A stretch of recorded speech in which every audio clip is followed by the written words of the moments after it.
নমস্কার বন্ধুরা, গোপলু কিচেনে আপনাদের সবাইকে স্বাগত। আজকে আমি বানাবো একদম অনুষ্ঠান বাড়ির স্টাইলে দই কাতলার রেসিপি।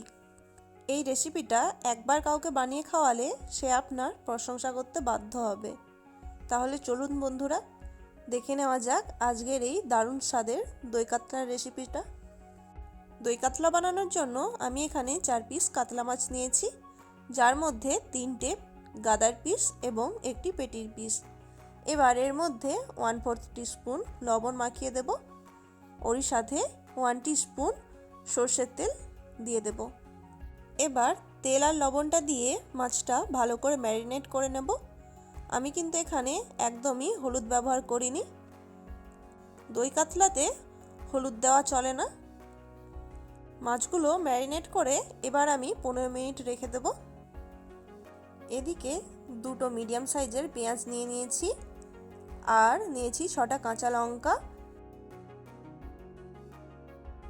8 থেকে 10টা রসুনের কোয়া এবং 2টো আদার টুকরো। এগুলির মিহি পেস্ট বানিয়ে নেব। অপরদিকে নিয়েছি 10 থেকে 12টা কাজু এবং 1 টিস্পুন পোস্ত। এগুলিরও মিহি পেস্ট বানিয়ে নেব।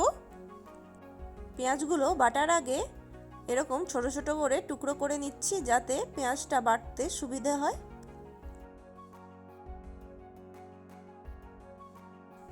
এবার মাছগুলো ভাজার জন্য কড়াইতে পরিমাণ মতো সর্ষের তেল দিয়ে দেব। তেলটা খুব ভালো করে গরম করে নেব। তেলটা ভালো করে গরম হয়ে গেলে ওর মধ্যে কাতলা মাছের পিসগুলো দিয়ে দেব। মাছগুলির একটা সাইড ভাজা হয়ে গেলে অপর দিকটা উল্টে দেব। আমি এখানে মাছগুলো ভালো মতো ভেজেই রান্না করব। আপনারা চাইলে মাছগুলিকে অল্প ভেজে দই কাতলা বানাতে পারেন।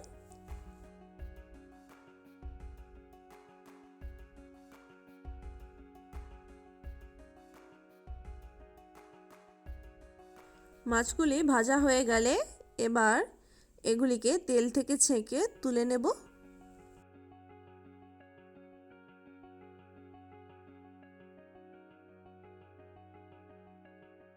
মাছগুলো তেল থেকে তুলে নিয়ে এবার ওই তেলের মধ্যে দিয়ে দেব 1/2 টিস্পুন গোটা জিরে, 2টো শুকনো লঙ্কা, 2টো দারুচিনির টুকরো, 6 থেকে 7টা গোলমরিচ, 4 থেকে 5টা লবঙ্গ, 3টে ছোট এলাচ, একটা বড় এলাচ এবং সামান্য জয়িত্রী।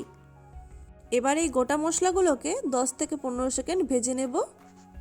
মশলাগুলো থেকে সুন্দর গন্ধ বেরোলে এবার ওর মধ্যে দিয়ে দেব পেঁয়াজ বাটা। পেঁয়াজ বাটাটা দিয়ে 3 মিনিটের মতো ভেজে নেব।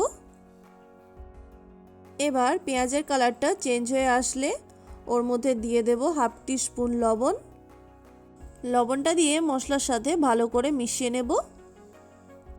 এবার ওর মধ্যে দিয়ে দেব 2 টিস্পুন আদা, কাঁচা লঙ্কা এবং রসুনের পেস্ট।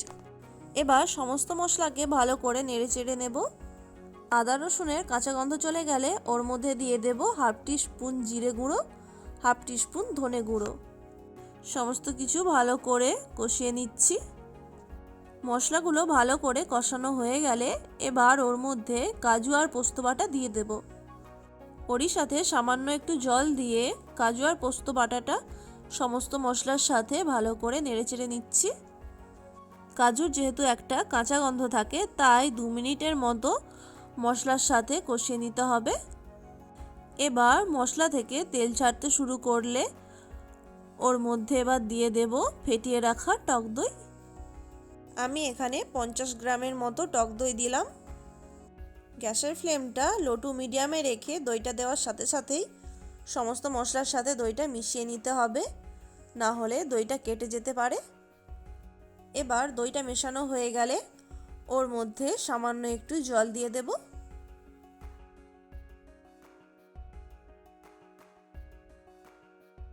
এবার স্বাদের ব্যালেন্সের জন্য দিয়ে দিচ্ছি 1/2 টিস্পুন চিনি।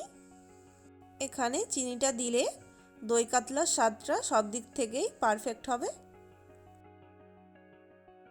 গ্রেভিটা থেকে এইরকম তেল বেরোনো শুরু হলে এবার ওর মধ্যে পরিমাণ মতো জল দিয়ে দেব।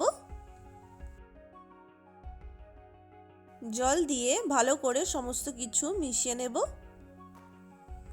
এবার ঢাকা দিয়ে 2 মিনিট গ্রেভিটা ফুটতে দেব। 2 মিনিট পর ঢাকা খুলে নিয়েছি। গ্রেভিটা এরকম ফুটতে শুরু করে দিয়েছে। এবার ওর মধ্যে ভেজে রাখা কাতলা মাছের পিসগুলো দিয়ে দেব। মাছের পিসগুলো দিয়ে আরও 2 মিনিটের মতো ফুটিয়ে নিতে হবে। মাছগুলো যাতে একটু নরম হয়ে যায় সেই জন্য 1 মিনিট ঢাকা দিয়ে রান্না করে নেব।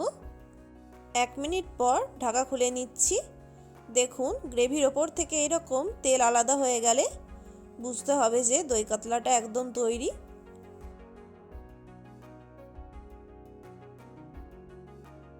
এবার ওপর থেকে কয়েকটা চেরা কাঁচা লঙ্কা দিয়ে দেব। ওরই সাথে দিয়ে দেব সামান্য পরিমাণে ধনেপাতা কুচি। অনুষ্ঠান বাড়ির মতো দই কাতলার রেসিপি একদম তৈরি হয়ে গেল। এবার এটি গরম ভাত বা ফ্রাইড রাইসের সাথে খাওয়া যেতে পারে। আজকের এই রেসিপিটা কেমন লাগলো অবশ্যই কমেন্ট করে জানাবেন। ভালো লাগলে ভিডিওটিতে একটি লাইক করে দেবেন। আর আমার চ্যানেলে নতুন বন্ধু হয়ে থাকলে প্লিজ চ্যানেলটিকে সাবস্ক্রাইব করে পাশে থাকা বেল আইকনটি প্রেস করে দেবেন, যাতে আমি নতুন কোনো রেসিপি দিলে তার নোটিফিকেশান আপনাদের কাছে খুব তাড়াতাড়ি পৌঁছে যেতে পারে। ভালো থাকবেন, সুস্থ থাকবেন। ধন্যবাদ।